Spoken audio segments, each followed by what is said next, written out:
Good evening and welcome to Poland Daily. I'm Nicholas Richardson and this is the news. The Christian feast of Corpus Christi was celebrated today, the Thursday after Trinity Sunday, solemnly to commemorate the institution of the Holy Eucharist. The tradition of the celebration dates back to the 13th century. After Holy Mass, Catholics process the Eucharist through the streets of their cities while praying and singing.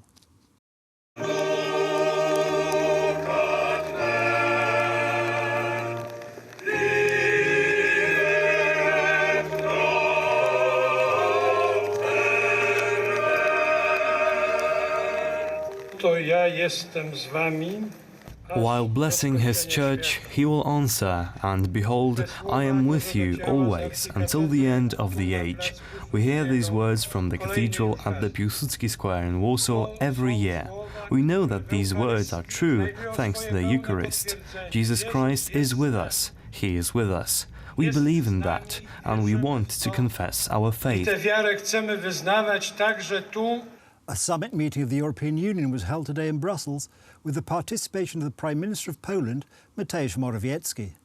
The summit touched on the subject of who is going to take the most important positions in the EU's institutions. Following the recent election, there will be a new Parliament and a new European Commission. As President of the Parliament, I defend the Spitzenkandidat process. For us, it's important. We voted many times, also during last meeting 2 days ago with Donald Tusk, the conference of the president of the groups, the political groups. The majority underlined the importance of the Spitzenkandidat principle.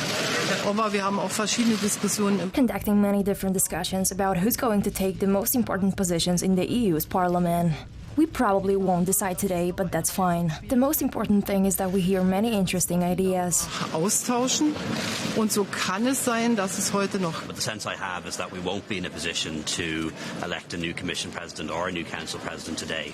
The likelihood is that we'll have to have another summit at the end of June or early July, and that's not all that unusual in the European political process. Sometimes it takes a few rounds. It's quicker to elect a Pope very often than it is to fill these particular positions. Donald Trump has begun his second presidential election campaign with a large bang. In just one day, following the announcement at a rally in Orlando, Florida, of his standing for re-election, nearly $25 million has been donated to his campaign to run in the next year's US presidential election.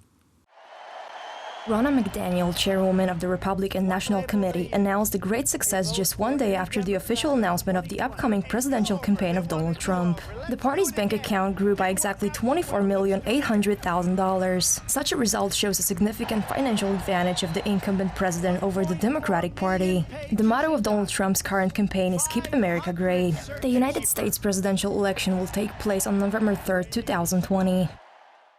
Dominic Tarczynski, recently elected a member of the European Parliament and chairman of the Transatlantic Trade Commission, has invited US Congresswoman Alexandria Ocasio-Cortez to visit the former concentration camps in his home country in order to educate the rookie legislator.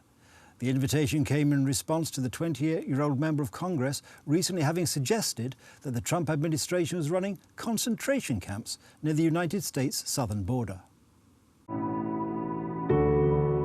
The United States is running concentration camps on our southern border, and that is exactly what they are. They are concentration camps. If that doesn't bother you,